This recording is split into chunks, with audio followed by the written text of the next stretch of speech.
Bom,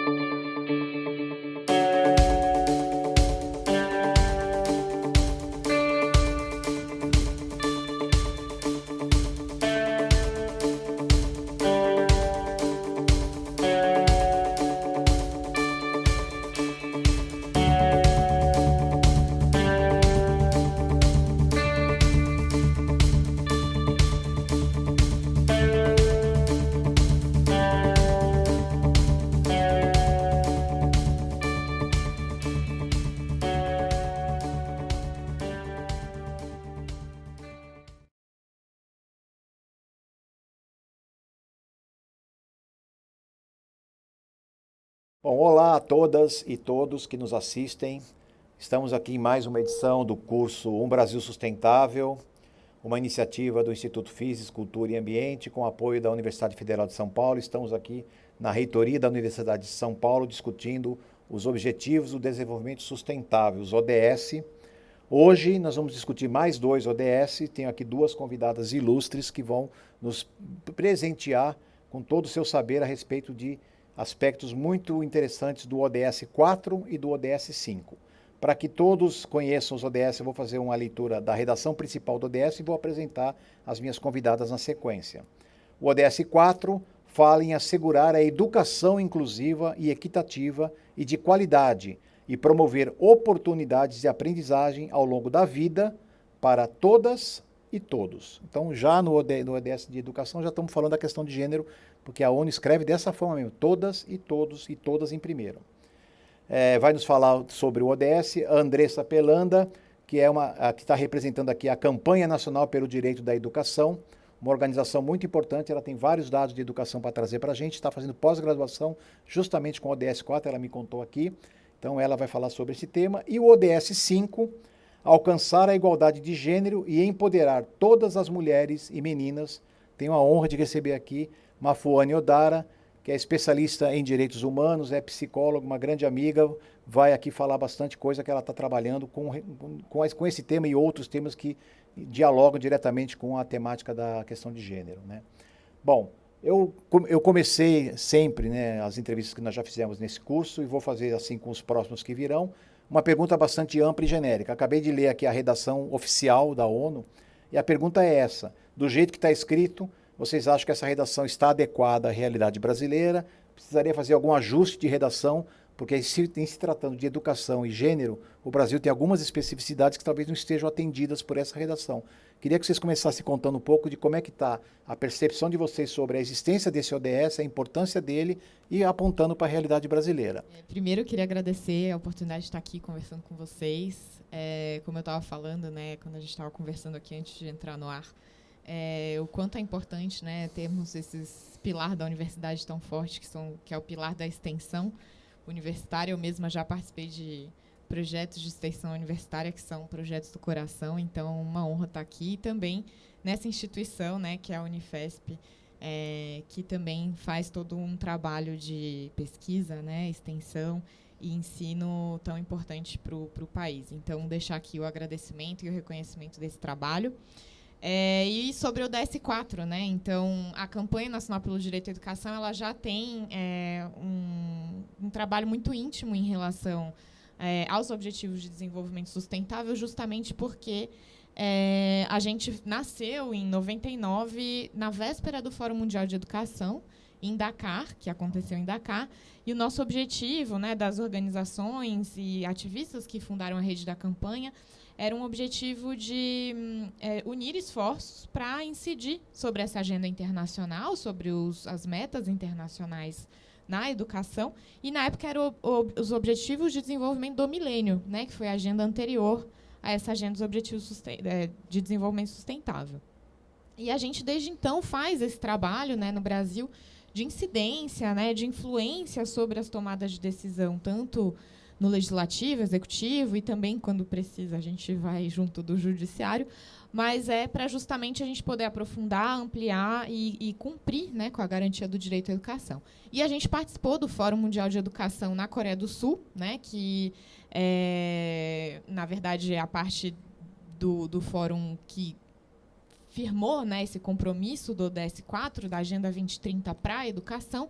E esse texto, né, do ODS 4, a gente estava até falando aqui, é um dos temas que sempre entram nos debates, inclusive de relações internacionais, é como o texto que está numa agenda internacional é um texto, geralmente, que é genérico, né? Ele traz uma agenda pactuada por centenas de países no mundo inteiro, que tem perspectivas muito diversas, e sempre tem uma conjuntura de debates e negociações para a chegada, né, a esse resultado do texto. E na educação não foi diferente.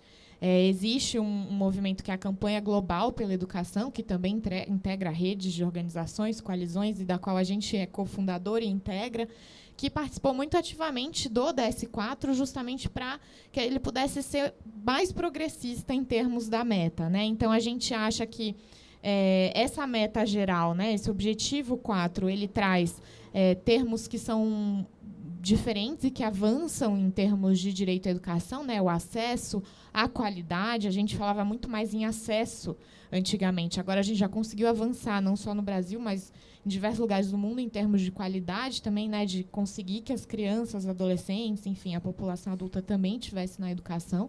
Então, essas questões do acesso, mas também avançar para a qualidade, e a questão de gênero, né, que a gente está aqui, também é muito importante, que é um debate que vem de muitos anos e que os movimentos feministas, mas também LGBT, né, já que a gente vai falar de gênero, avançam muito nisso, e a gente precisava, de uma vez por todas, colocar essa perspectiva no ODS. Não foi fácil, né, mas a gente conseguiu, e as metas também refletem várias dessas perspectivas, metas do ODS. Então, educação de jovens e adultos é uma agenda que a gente leva muito e que muitas vezes fica escanteada, e ela está na meta do ODS. Então, a gente acredita que é uma agenda que precisa ser reforçada e qualificada nas localidades, que é o que a gente está fazendo aqui. Então, para começar, acho que era um pouco isso, e também já passando para a Mafone. Legal, Andressa, obrigado. Vamos fazer um painel geral, então, da ODS 5, questão de gênero no Brasil. Vamos lá. Bom, primeiro também agradecer, que prazer. Sou super fã do trabalho que vocês desenvolvem. Eu acho que é um trabalho que acelerou muito as discussões de educação, então estou super feliz de poder dividir esse momento com você. E o Zisman, como ele bem colocou, é um amigo, parceiro de caminhada nessa luta pela redução das desigualdades. E quando a gente olha especificamente para a questão de gênero, acho que é muito importante a gente entender que os ODSs, e eu gostei da forma com que você me apresentou, porque eu acho que tem diferentes dimensões do trabalho que precisa ser feito. Tem uma dimensão que é como é que cada um e cada uma de nós se corresponsabiliza por pensar essa questão da equidade de gênero, o que significa a equidade de gênero, o que significa pensar o avanço e a aceleração das transformações, especialmente trazendo as mulheres para os espaços de decisão, tanto os espaços políticos quanto os espaços da política institucional, ou da política, ou dentro das empresas, e quais são os outros elementos importantes, porque não é só sobre trazer, é sobre construir, de fato, relações que são igualitárias, e como é que a gente muda a cultura exatamente para entender que não é simplesmente a presença, mas é a transformação cultural, que hoje ela está muito baseada em processos que são muito violentos. Então, todo o processo, inclusive eu trouxe aqui para poder ajudar a gente a entender, a ONU desenvolveu os WEPs, que são os princípios de empoderamento das mulheres. E quando a gente olha todo esse processo que foi construído com base em como é que a gente até 2030 vai atingir a igualdade, ela colocou 7 princípios que são fundamentais. Estabelecer liderança corporativa sensível à igualdade de gênero no mais alto nível. Tratar as mulheres e homens de forma justa no trabalho, respeitando e apoiando os direitos humanos e a não discriminação. garantir a saúde, segurança, o bem-estar de todas as mulheres e homens que trabalham dentro das empresas, promover educação, capacitação e desenvolvimento profissional para as mulheres, apoiar o empreendedorismo de mulheres e promover políticas de empoderamento das mulheres por meio das cadeias de suprimento dentro das empresas, promover a igualdade em iniciativas voltadas para as comunidades e para o ativismo social e medir, documentar e publicizar os processos. Por que isso é muito importante? A gente está vivendo um momento absolutamente fora do que a gente imaginava como sociedade. Entretanto, não tem nenhum problema novo que a pandemia apresente. Todos os desafios que as mulheres tinham antes da pandemia, eles só se amplificaram nesse momento, né? E o desafio tem a ver com como é que você traz e possibilita que as mulheres possam ter acesso às diferentes oportunidades em todos os setores. Então, quando a gente fala sobre justiça e segurança, sobre saúde, sobre bem-estar, a gente tem que entender que as mulheres, em especial as mulheres negras, elas estão nos piores índices de todos os determinantes sociais. Então, é fundamental que a gente possa olhar para isso. Quando você pergunta se a gente está, se essa discussão ela é adequada para o que a gente tem como desafio para o Brasil, eu diria que o nosso desafio, sim, é pensar a equidade nessa dimensão mais ampla, mas também expandir o que a gente está trazendo sobre a reflexão de gênero. Porque de gênero, a gente não está falando só sobre homens e mulheres, a gente tem que trazer essa diversidade, por isso a discussão transversal da interseccionalidade de temas e de determinantes sociais, ela é fundamental. Sejam eles porque a gente está falando sobre orientação e identidade de gênero, seja eles porque a gente está falando sobre as questões raciais. Então, e as questões de classe. Então, gênero, raça e classe são eixos estruturantes e eles precisam ser considerados na construção de qualquer política, seja ela uma política corporativa, seja ela uma política institucional, olhando para o papel que o Estado tem, ou seja ela como sociedade civil. Então, a gente tem o desafio de olhar para esse tema em 3 dimensões. A dimensão individual, que é qual é a responsabilidade que cada um de nós tem aqui, qual que é o papel da universidade em fazer essa reflexão, e eu me somo também, porque sou uma aluna de uma universidade pública, e como ex-aluna, é fundamental que a gente pense qual é a nossa obrigação de devolver à sociedade aquilo que a gente recebeu. Então, qual é o papel da extensão? E eu vejo a transformação que ter feito parte de processos de extensão fez na minha vida e tem feito na minha carreira. Qual que é o papel como instituições que cada um de nós tem e que a gente está inserido, então o que a gente pode fazer e como é que a gente pode transformar a cultura, porque infelizmente, e aí eu fico por aqui para a gente começar a conversa, a gente ainda é pautado muito por aquilo que a gente não tem.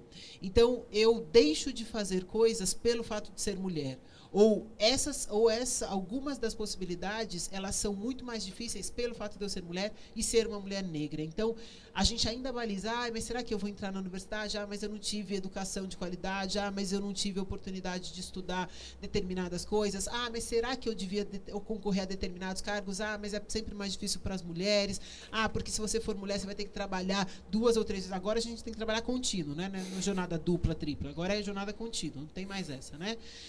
Então, essas barreiras, elas acabam sendo a forma com que a gente concebe as possibilidades. Pela ausência ou pela violência. E, na verdade, o que é o nosso exercício é construir todas as possibilidades pelas potências. Eu não deveria me limitar por aquilo que eu não tive. Eu deveria exercer o máximo daquilo que eu posso oferecer por todas as experiências e dos lugares onde eu vim. Então, acho que esse, para a gente começar o nosso desafio. Tá tranquilo, gente. Tá fácil resolver, mas 2030 tá aí, né? Legal. Eu me sinto honrado ao estar do lado de 2 mulheres que, pelo menos no espaço da extensão universitária, conquistaram aqui por mérito próprio estar participando de um debate tão de alto nível como esse aqui. E você puxou um tema importante, mas foi que me lembrou de fazer um link com a questão da educação. O machismo, a homofobia, a xenofobia são questões culturais enraizadas no Brasil. a desvalorização da educação, quer dizer, a educação sempre como um tema secundário, um tema não valorizado, muito pouco investimento público, políticas públicas, também é histórico no nosso país. A gente teve uma oportunidade de tentar transformar essa realidade a partir da inserção de alguns temas na educação lá nos anos 90, quando nós falamos dos temas transversais, e lá tinha orientação sexual, pluralidade cultural, meio ambiente, saúde, como temas sendo propostos para a escola fundamental e média, principalmente o ensino fundamental, que é o básico e o médio, e ali talvez já nos anos, se aquilo tivesse sido levado adiante, quer dizer, a real implantação dos parâmetros curriculares nacionais, nós talvez pudéssemos, 20 anos depois, como estamos agora, com uma sociedade um pouco mais igualitária, como a gente deseja. No entanto, e aí eu quero puxar a provocação para vocês duas, a atual Base Nacional Comum Curricular meio que deixou de escanteio essa questão de temas transversais, ressaltando outras questões, falando em habilidades, falando em competências e coisas do tipo, mas não explicitou, como estava explicitado, a questão de gênero, a questão de ética, que tem tudo a ver com a política, e a questão da pluralidade cultural. Como é que a gente consegue transformar uma cultura de um país onde a estruturação da educação não está permitindo esse debate dentro da escola? Não, foi muito interessante também o que a Mafone trouxe sobre a questão da interseccionalidade, né, e essa intersetorialidade, porque ela toca exatamente nessa questão. A Base Nacional Comum Curricular, ela foi um processo muito polêmico, né, para dizer o mínimo, termos das políticas educacionais no Brasil, né? Primeiro que foi um processo, ele começou logo em seguida da aprovação do Plano Nacional de Educação, que é a nossa espinha dorsal, e que determinava metas, estratégias, determina até hoje, né? Ele está vigente até 2024, são 10 anos de plano. Ele determina metas, centenas de estratégias, desde a educação infantil até o superior, passando por toda a parte de acesso, permanência e qualidade, e também valorização, carreira dos profissionais da educação. E ele foi construído numa perspectiva progressiva de implementação das metas. Então, no primeiro ano de plano, né, 2015, em junho, quando ele faz aniversário, até 2015 tinha um prazo para algumas metas, 2016, 2017, etc. E, não à toa, ele foi construído dessa forma para possibilitar que o plano pudesse ser cumprido, né, priorizar. E as metas que tinham prazo nos primeiros anos, especialmente no primeiro até o terceiro, então até 2017, eram metas que diziam respeito ao acesso à educação, então a meta 1, 2, 3, né, de acesso à educação básica, a gente avançar em termos de qualidade, para tudo isso, financiamento, né? Então a gente tinha metas de 2015, 2016, 2017, para aumentar bastante o financiamento da educação e dar essas estruturações. Só que a agenda que foi colocada em pauta no debate foi uma agenda curricular, que não era a agenda de acesso, financiamento, etc. É claro, a gente não pode deixar de discutir currículo, deixar de discutir avaliação, enfim, outras agendas da educação para discutir só uma. Mas existia já uma prioridade que já desde o começo não foi cumprida, né? É tanto que a gente depois pode falar um pouco mais, o plano está totalmente de escanteio até hoje, e ainda mais hoje, nesse cenário político, econômico que a gente vive, e com o coronavírus a gente está tendo que dar uns passos atrás aí. Mas a base curricular, então, ela já veio num momento que não era o momento de se discutir. Isso, o Plano Nacional de Educação, ele previa uma discussão curricular, mas não necessariamente numa construção de uma base curricular. Isso também é uma polêmica no campo das pesquisas em educação, das pesquisas em currículos, se necessariamente a gente precisaria ter uma base, como organizar isso em relação aos PCRs, enfim, que é o que você estava colocando. E, no meio dessa discussão, ela foi também muito... Houve um esvaziamento da sociedade civil, das formações de professores, das universidades, de pesquisadores, do processo da base, porque a gente não considerava que ele tinha legitimidade, ele não estava sendo feito da escola para a política, né, como as bases curriculares que, de fato, deram certo, né, no mundo, fizeram, né, um trabalho amplo de discussão desde a escola, com os estudantes, com os professores, né, com as professoras, para daí chegar a uma conclusão de qual currículo seria esse. Né? Então, já tinha toda essa questão, então houve um esvaziamento dessa agenda, e os grupos que levaram adiante eram grupos ligados a empresas, bancos, enfim, ao setor privado, que também tinha interesses específicos na formulação da base curricular. Então, esse era o cenário. Né? Em 2016, a gente, pós, né, o impeachment, a gente vê um desmantelamento de várias políticas nas áreas educacionais, nas áreas sociais, e na educação a gente vê um fortalecimento de uma agenda conservadora. A gente fala muito que Bolsonaro, né, neste momento, está trazendo uma agenda muito conservadora para a educação, né, de combate aos direitos sociais, mas a gente já vinha vendo, desde o governo Temer, uma agenda assim. E não à toa, foi pedido por grupos fundamentalistas cristãos, foi pedido ao governo, ao Ministério da Educação, na época estava sob Maria Helena Guimarães de Castro, a Secretaria Executiva do MEC, que fossem retirados os termos gênero e orientação sexual da base. Né? E foi aceito pelo Ministério da Educação. Então, assim... E a gente introduzido em educação e ensino religioso. Isso. E foi tão absurdo que eles deram Ctrl F, né, um pesquisar no documento, e tiraram gênero. Então, gênero musical também saiu do texto, ficou musical. Depois eles tiveram que dar uma melhorada, né, porque só musical ia ficar estranho. Enfim, a gente levou essa denúncia para os órgãos internacionais, pensando em ODS, né, falando internacional. A gente levou para a Revisão Periódica Universal da ONU, que é uma sabatina que todos os países que são membros do Conselho de Direitos Humanos da ONU em Genebra passam.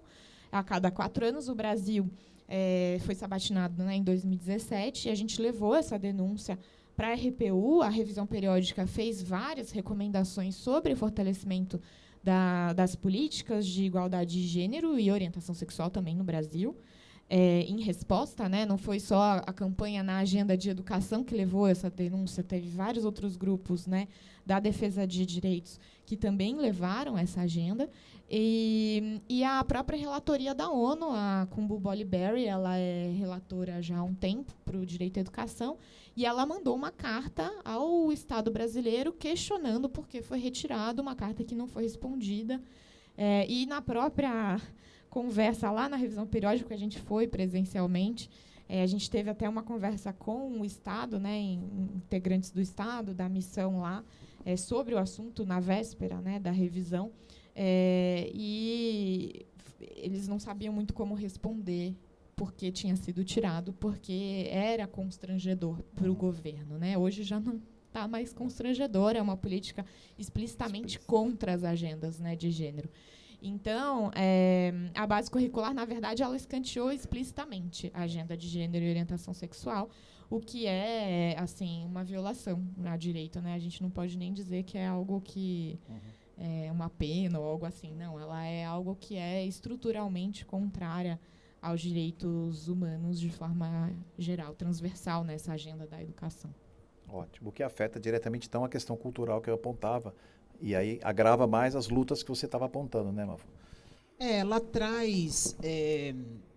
traz desafios adicionais, né?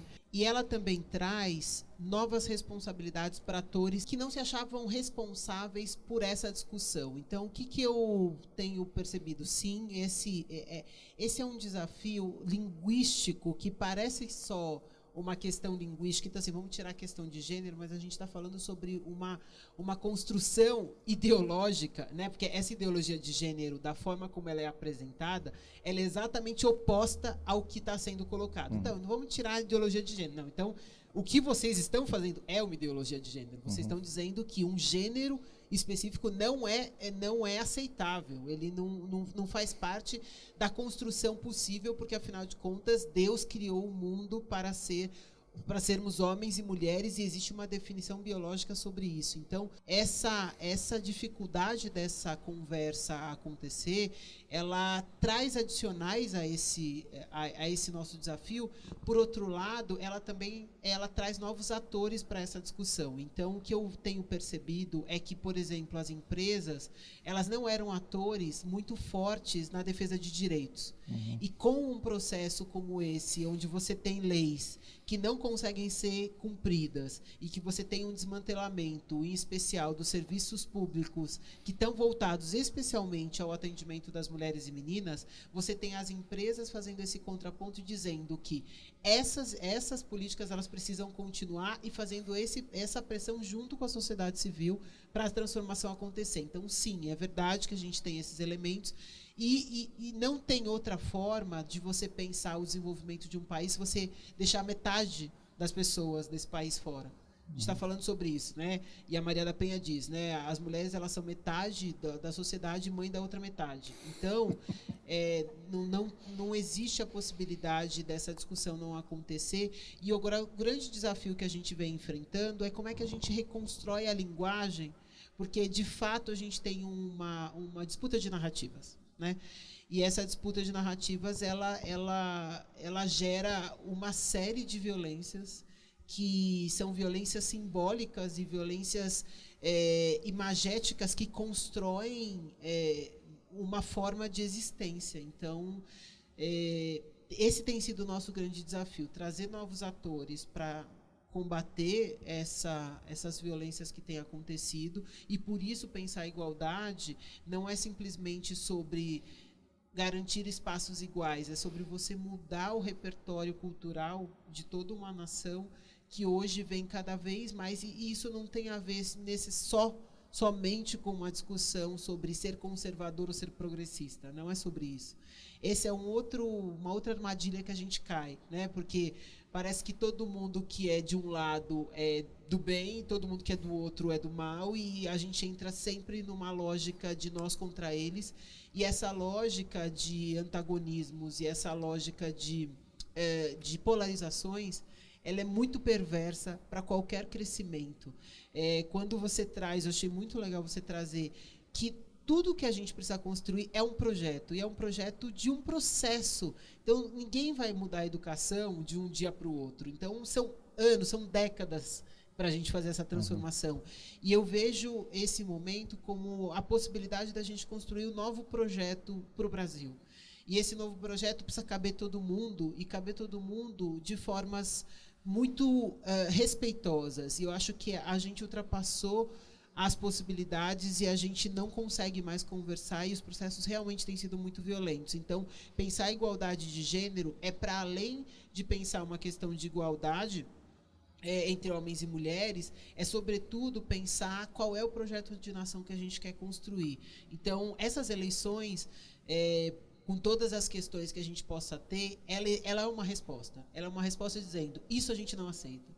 Esse radicalismo a gente não aceita. Então, você ter quase metade das mulheres eleitas e dos homens eleitos como vereadores negros, eu acho que é um grande avanço que a gente tem. Avançamos muito pouco em termos legislativos da presença das mulheres, mas a gente já conseguiu avançar em termos de coletividade. Quantos coletivos de mulheres foram eleitos nessa legislatura? Isso mostra um papel e um potencial da colaboração e da coletividade para fazer as transformações, né? Todos pela educação pensar o que cada um de nós coletivamente pode fazer para 1 mais 1 dá 3. Pensar a igualdade de gênero não é pensar sobre mim, é pensar sobre qual é a responsabilidade que cada um de nós tem para pensar um processo igual para todo mundo. Enfim, então, acho que tem aí um avanço para a gente fazer, né? Ótimo. E já que vocês estão apontando o fundo do poço, e que nós caminhamos a passos largos para onde estamos, não sei se ainda é o fundo do poço, mas espero que sim, e, portanto, os retrocessos na área de educação e na área do reconhecimento dos direitos de todos nós, né, homens ou mulheres, como é que a gente reverte? Então, você já desenhou um pouquinho a história de que o trabalho coletivo, o não radicalismo, quer dizer, o diálogo é importante. Como é que já esse país novo que você está falando, que nós precisamos discutir uma nova nação, via educação ou via reconhecimento de direitos, como é que a gente constrói isso? Quer dizer, como é que vocês conseguem chegar ao passo seguinte agora? Admitindo que nós estamos assim no meio do tiroteio entre grupos opostos que radicalizaram o debate político, como é que a gente consegue sair disso e ser propositivo ao mesmo tempo que seja transformador? Porque pode ser propositivo e as pessoas estão surdas para aquilo que nós estamos falando. Quer dizer, como é que a gente consegue mexer as peças para, de fato, ser ativo na transformação? Vocês conseguem enxergar algum caminho via educação, via luta? Como é que funciona isso para vocês aqui? Eu estou querendo as soluções agora. Tá, quero sair otimista. Tá tranquilo, assim, né? Vamos, né? Pergunta de $1 milhão para a gente resolver. Eu acho que é o seguinte, realmente a gente não tem uma resposta para isso. O que a gente tem é o aprendizado sobre como outras nações conseguiram lidar com esse processo. Acho que o primeiro passo é entender que a sociedade brasileira ela precisa de todas as pessoas, mas ela precisa de todas as pessoas olhando para o mesmo lugar. O que a gente tem hoje, embora assim, né, um grupo trafegue por uma avenida que é da direita, outra da esquerda, a grande questão não é se você está na esquerda ou na direita, a grande questão é para onde você está olhando e para onde você está indo. Para onde você está mirando. Então, eu vejo como tudo isso que está acontecendo com a gente, como a possibilidade da gente construir, de fato, um projeto. Para esse projeto ser possível, a gente não pode ter ninguém fora dessa conversa na sua corresponsabilidade. As empresas, a sociedade civil, os governos precisam se comprometer com uma transformação que é realmente genuína. E para isso acontecer, por isso que os Objetivos de Desenvolvimento Sustentável eles são tão importantes, porque eles estabelecem metas muito claras sobre a igualdade. Quando a gente fala sobre igualdade de gênero, e um dos exemplos, e aí eu queria até trazer como parte do Grupo Naturicô, a gente acabou de lançar um compromisso pela vida, que vai dizendo como que nosso grupo, no mundo inteiro, vai se comprometer com a vida. No final das contas, é sobre esse compromisso com as pessoas, esse compromisso com a natureza, esse compromisso com a sustentabilidade, esse compromisso com a economia, que é cíclica, né? Vocês tiveram aqui um momento para falar sobre a questão da economia. Então, o processo que a gente precisa viver tem que ajudar a gente a ter, se a gente tem metade das mulheres como a nossa força de trabalho, elas precisam estar representadas em todas essas dimensões. Se a gente precisa ter um espaço e trabalho digno, e o trabalho tem que ser digno e igualitário e com igualdade de oportunidades e não só igualdade de salários também, para todas as pessoas, especialmente para as mulheres. E quando a gente fala da população trans, né, que é o outro grupo que acaba não entrando nessa conversa toda que a gente faz, a gente precisa olhar para esses grupos que são os grupos ainda mais minorizados. Então, o caminho passa por esse trabalho de construção de metas claras sobre como é que nos próximos 10 anos a gente vai poder fazer e pensar essa transformação.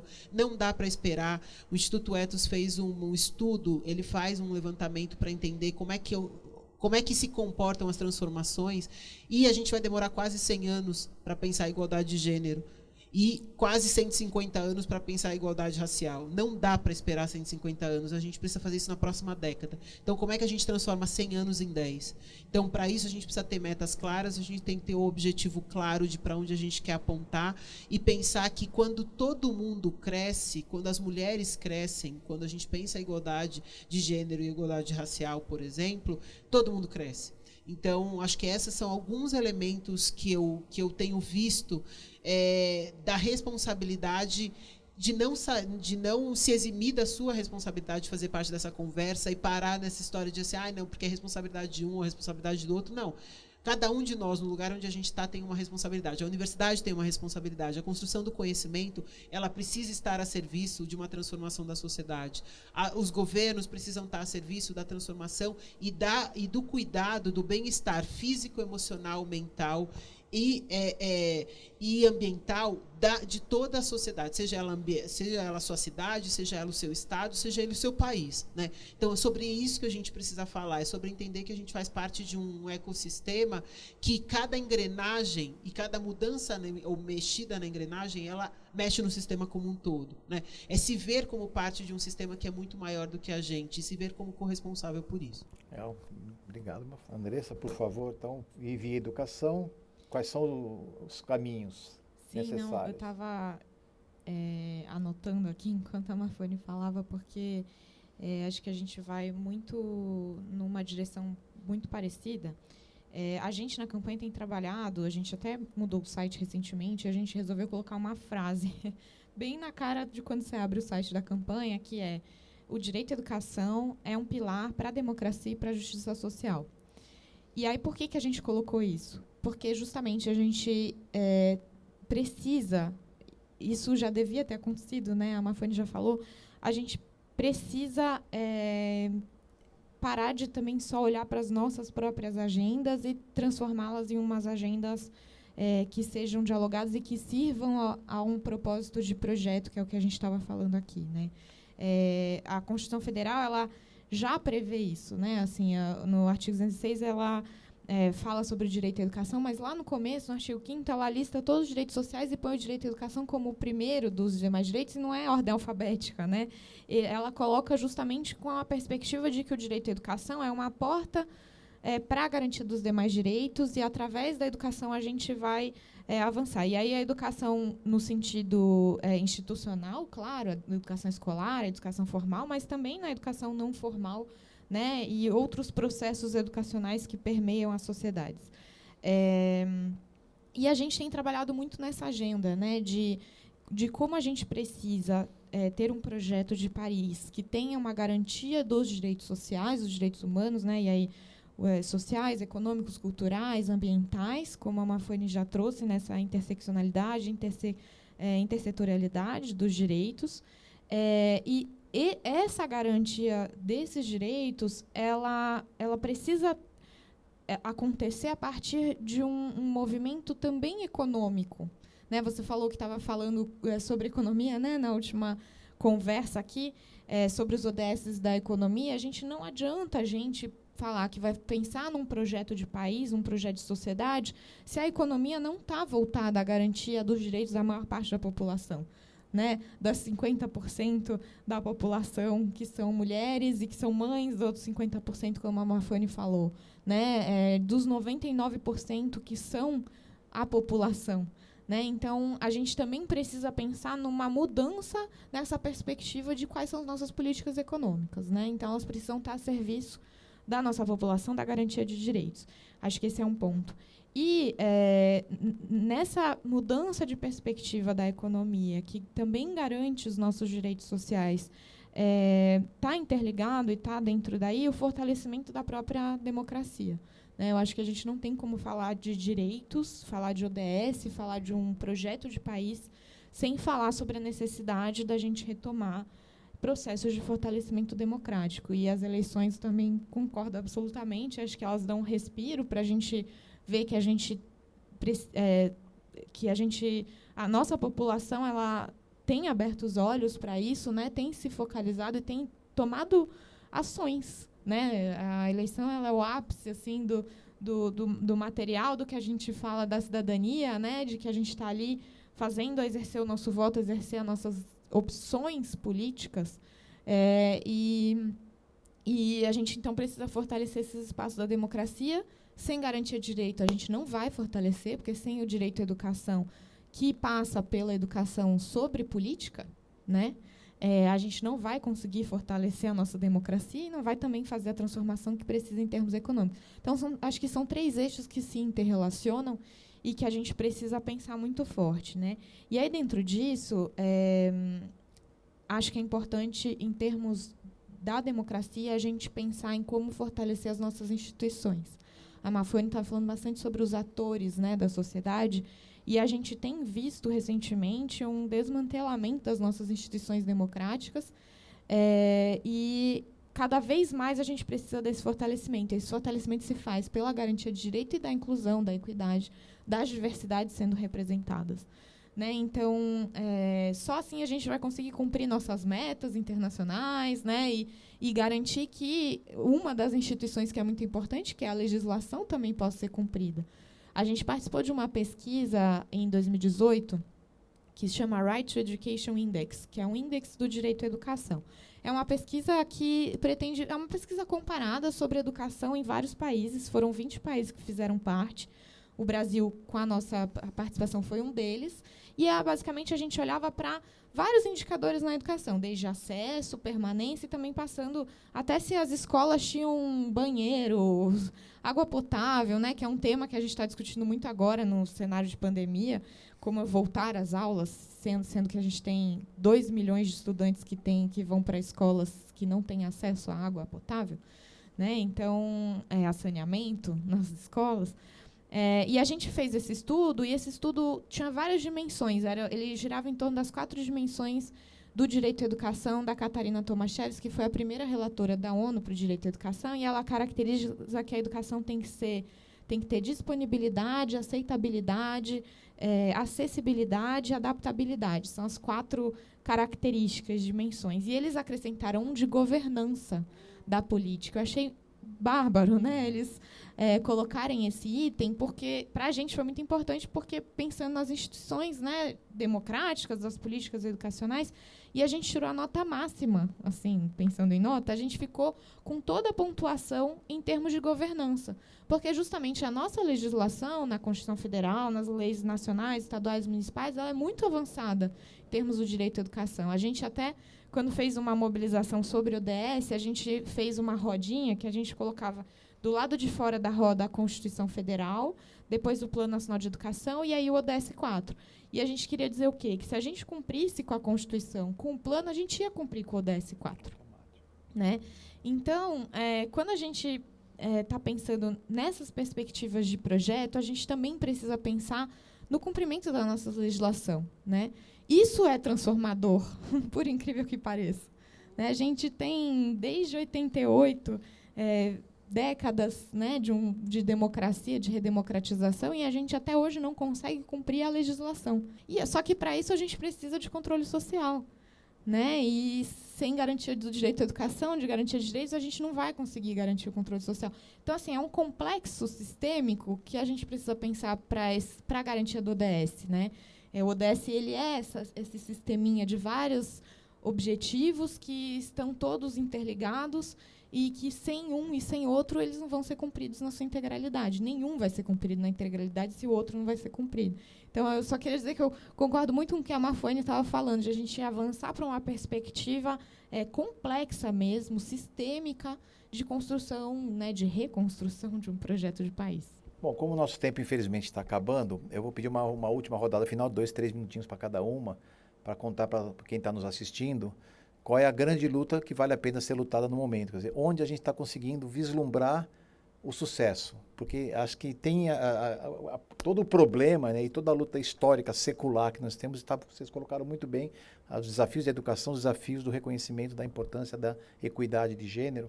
Mas, assim, nesse momento, acho que eu queria sentir o coração mesmo de vocês. Quer dizer, onde vocês... Aqui nós estamos indo bem, aqui nós estamos furando o bloqueio, aqui está valendo a pena, a gente tem que jogar mais força nesse caminho. Seja na educação, seja no reconhecimento dos direitos das mulheres. Para fechar com chave de ouro o lado otimista mesmo da coisa. Né? Não, assim... Eu sou uma pessoa extremamente otimista. Então, assim, até se as minhas respostas elas ficaram mais negativas do que positivas, dessa nunca foi a minha intenção. Eu acho que tem a gente todo ano faz um prêmio sobre enfrentamento à violência contra as mulheres. E a gente sempre reconhece lideranças, homens e mulheres, que no ano anterior fizeram, né, transformações. E aí, esse ano, por conta da pandemia, assim, tudo que a gente fez até o ano passado... Gente, sabe aquela história? Para mim, a melhor metáfora é o seguinte: 0 jogo, você mudou de fase. A gente mudou de fase. Então, assim, tudo que a gente aprendeu vai ajudar a gente nessa nova fase. Mas, assim, é outro jogo, é o mesmo jogo, só que é outra fase. Então, não fiquemos com essas, mas a gente fazia assim ano passado. Então, já fazia. É isso, fazia, mudou de fase, agora é outro jeito de fazer. Então, a gente foi desafiado, catapultado para pensar coisas diferentes. E o que eu vi acontecer, e aí, assim, como eu sou a curadora do prêmio, eu fiquei acompanhando e, de verdade, rastreando o que as pessoas estavam fazendo, o que as instituições estavam fazendo. E eu vi muita coisa legal acontecer. O que é essa muita coisa legal? As pessoas elas estão redescobrindo o jeito de trabalhar e aprendendo novas formas de se comunicar para realmente avançar. Por mais questões, e assim, a gente está aprendendo pela dor, porque é isso, tem 2 jeitos de aprender, né, gente? A gente adora aprender pela dor, infelizmente. Pela dor ou pelo amor, as organizações de mulheres, elas têm sim se reinventado e elas têm sido a força motriz que está mobilizando o país para se transformar. A gente está num momento muito desafiador como democracia, e eu achei muito muito pertinente, Andressa, colocar esse ponto, mas são as organizações que estão assim, então assim, agora então quer dizer que está tudo bem matar em nome da honra? Então você acha que um estupro, e você tem um sistema de justiça que não cuida da vítima e que culpabiliza a vítima, tá tudo certo? Não, não está certo. E aí a gente vai para cima. Então, o que eu vejo é que não só as urnas foram uma resposta, mas a resposta da sociedade como um todo, e eu digo como um todo, a sociedade civil, as empresas. A gente criou uma coalizão empresarial pelo fim da violência contra mulheres e meninas. Então, há 5 anos, quando eu vim do mundo social, eu trabalhei mais de 20 e poucos anos na área social. E fiz a minha transição há 5 anos no mundo corporativo. Quando eu comecei essa conversa no mundo corporativo sobre violência contra... Não, mas isso é problema de polícia. Isso não é problema nosso. Não, briga de marido e mulher não se mexe a colher. Hoje, a gente tem uma coalizão de 133 empresas de todos os tamanhos dizendo: violência contra as mulheres é da nossa conta. Então, você vê movimentos na sociedade, sim, transformando essas realidades, entendendo que, sim, a coletividade, por isso que eu disse, não é à toa que esses grupos de mulheres foram eleitas no país inteiro, não é à toa que a gente tem mulheres trans, indígenas, assim, a diversidade de pessoas, de vereadores e vereadoras eleitas nesse país, fazendo essa provocação, isso é muito importante, porque elas carregam a possibilidade de levar para as pautas legislativas discussões que não estavam colocadas. Então, a bancada feminina, ela tem um papel muito importante. Ela diz o seguinte: não importa de que partido a gente é, a gente precisa se juntar, porque como mulheres a gente precisa fazer. O que não significa que está todo mundo na mesma página, mas significa que está todo mundo olhando para o mesmo lugar e tentando aprender. E mesmo que a gente tenha essas diferenças. Então, eu digo para você, e assim, é uma coisa que eu vivo todos os dias, é de que eu vejo que sim, a gente está se transformando, e de que quando a gente tem essa ameaça vinda de um lado, você tem uma contraposição acontecendo. E eu acho que a grande conquista e o nosso grande norte é pensar que o nosso compromisso para 2030, ele tem que ser um compromisso que mire essa igualdade, essa possibilidade da existência que não seja baseada na violência ou nas impossibilidades, né? O Emicida tem uma fala que eu gosto muito, do Amarelo, né? Que ele diz... não, deixe que eu fale, não as minhas cicatrizes. Elas fazem parte da minha história, mas elas não definem quem eu sou. E é isso que a gente precisa entender. O que define a democracia, o que vai definir... Nós somos uma democracia muito jovem. Então, mas temos leis muito fortes, temos instituições, é conseguir fortalecer e garantir. Se a gente está num jogo democrático, está tudo certo a gente divergir. A gente desaprendeu a discordar, e não é sobre isso. É sobre a gente manter a fortaleza das instituições, porque elas vão ajudar a gente a ir, de fato, para esse próximo nível muito mais fortalecidos. Então, fico aqui com essa missão, muito mais a toda essa conversa, não é porque a gente não conseguiu avançar, é porque a gente tem mais possibilidades de avançar. E quanto mais a gente conseguir se comprometer, trazendo essa responsabilidade para si, do lugar onde a gente está, a gente vai conseguir fortalecer não só o nosso papel como cidadãos e cidadãs, mas o nosso papel como parte dessas instituições, porque as instituições, e o Edgar Morin fala uma coisa que eu gosto muito, você não consegue modificar as instituições sem uma prévia reforma das mentes, mas você também não consegue reformar as mentes sem uma prévia reforma das instituições. É tudo junto e misturado agora mesmo para a gente pensar 2030, né? Então, a transformação e o futuro que a gente quer, ele precisa ser criado, e ele precisa ser criado pela gente e a partir de hoje, né? Então, acho que essa fica como a minha mensagem final aí para essa nossa conversa. Muito obrigado, Mafuane. Passar para a Andressa. Esse tudo junto, misturado agora é o desafio maior, né? A pergunta de 100 milhões de dólares, como a Mafuane já falou.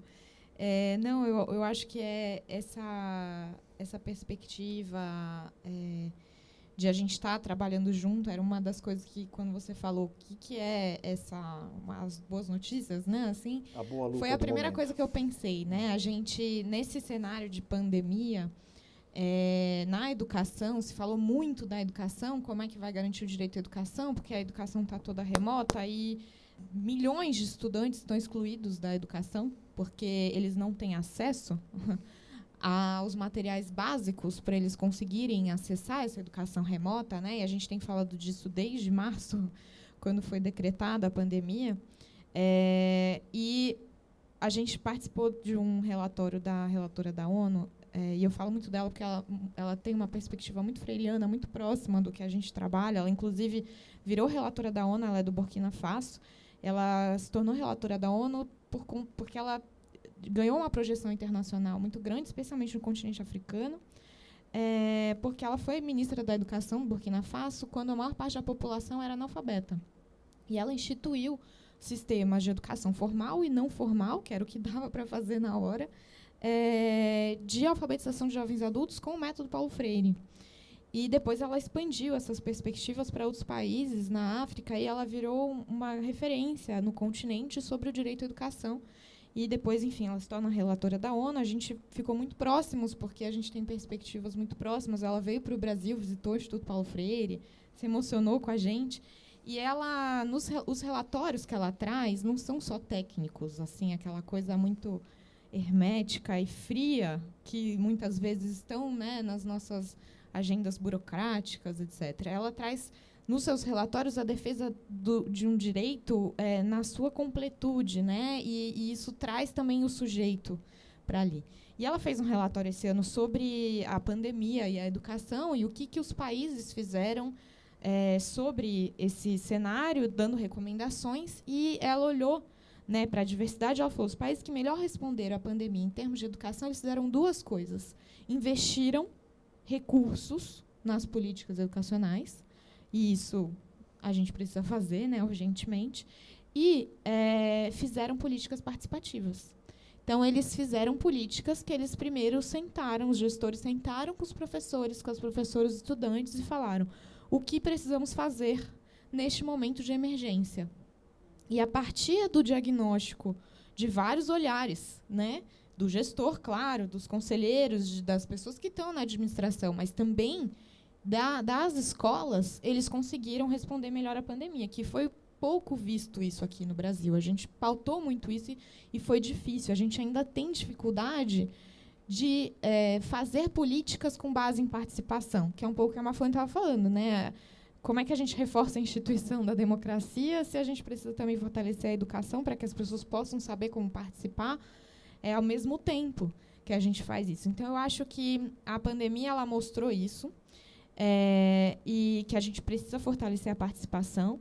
E, nas políticas educacionais, os estudantes e professores eles estão muito unidos, assim, em termos de querer falar, querer participar e colocar suas demandas para a área da educação nesse momento em que tanto os professores, os profissionais da educação, quanto os estudantes, né, os educandos, estão muitos em situação de violação de direitos e são dois sujeitos da educação, né? Então, acho que isso é uma questão que é muito importante, a gente colocar a participação e houve uma movimentação nesse sentido.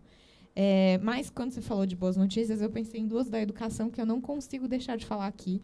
Uma primeira foi que várias organizações da sociedade, não só da área da educação, como também movimentos feministas, movimentos LGBT, se juntaram para fazer uma série de ações no Supremo Tribunal Federal esse ano, de ações diretas de inconstitucionalidade contra as legislações que aprovaram escola sem partido pelo país, que é uma agenda que o nome engana, né, igual a ideologia de gênero engana, né, e que, na verdade, censura os processos plurais, democráticos de educação nas nossas escolas. E a gente conseguiu ganhar todas as ações. Então, perdeu muita força um movimento ultraconservador no Brasil, que tem atacado nossas instituições, desde a educação básica até o ensino superior, em termos de você garantir liberdade de cátedra, liberdade de pluralidade, de pensamento, de pensar, né, democrática na área da educação. Então, acho que essa é uma grande vitória que a gente teve. E a segunda foi a aprovação do Fundeb, o Fundo de Manutenção e Desenvolvimento da Educação Básica, Valorização dos Profissionais da Educação, que é o principal fundo para a educação básica no Brasil. Ele já existe, mas a gente aprovou ele permanente, com melhorias importantíssimas. Então, a gente aumenta a responsabilidade do governo federal no financiamento da educação, para ajudar estados e municípios, né? A gente melhora a distribuição para tornar ele mais equitativo, né? Levar, de fato, o recurso para onde a gente precisa mais, e a gente incluiu o mecanismo do custo aluno-qualidade, que é um mecanismo que vai trazer, de fato, qualidade para as nossas escolas em termos de avançar nesse processo também. Então, a gente, com o Fundeb, as agendas no STF, a gente conseguiu fazer frente a uma agenda ultraconservadora, e com o fortalecimento do Fundeb, a gente também faz frente a uma agenda de Estado mínimo, né, que não prevê recurso para direito algum, né, muito simbolizado pela emenda do teto de gastos, a emenda 95. E eu acho que tudo isso a gente conseguiu, na sociedade, através de muita estratégia, profundidade e solidez, mas justamente através dessa tomada de consciência, dessa participação, né? A gente teve uma mobilização gigantesca nas redes sociais, no Fundeb, virou trending topic por bastante tempo, todo mundo falou disso, porque justamente estava em risco e a gente conseguiu se colocar, e foi uma vitória das comunidades escolares, né? Foi uma vitória da população brasileira, o que é muito importante nesse sentido. E aí, eu acho que a gente aprende com tudo isso, que a gente precisa acreditar mais em quem faz, sabe? Em quem está lá na ponta, em quem é o sujeito de direito, que muitas vezes não tem a sua voz ouvida nessas políticas, né? Isso é essencial para a gente cumprir legislação, ODS, qualquer agenda de perspectiva de garantia de direitos, de sustentabilidade. A gente precisa estar junto com quem é o sujeito de direito. E são vários sujeitos de direito, várias sujeitas de direitos.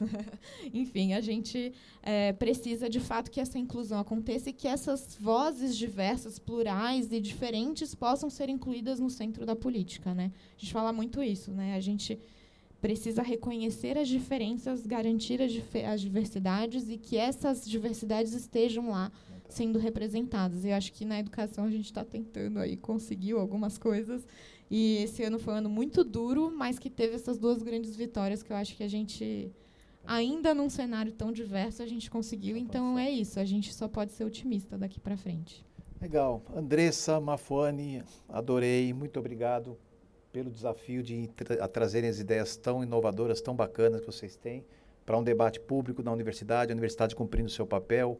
Aqui é um curso que a gente criou exatamente com essa função de trazer personalidades que entendam de alguns assuntos específicos para compartilhar com quem estiver assistindo esses conhecimentos. Vocês fizeram isso de maneira brilhante. Eu não tenho nem palavras para agradecer. Vou só encerrar aqui o nosso curso, nossa aula do curso Um Brasil Sustentável.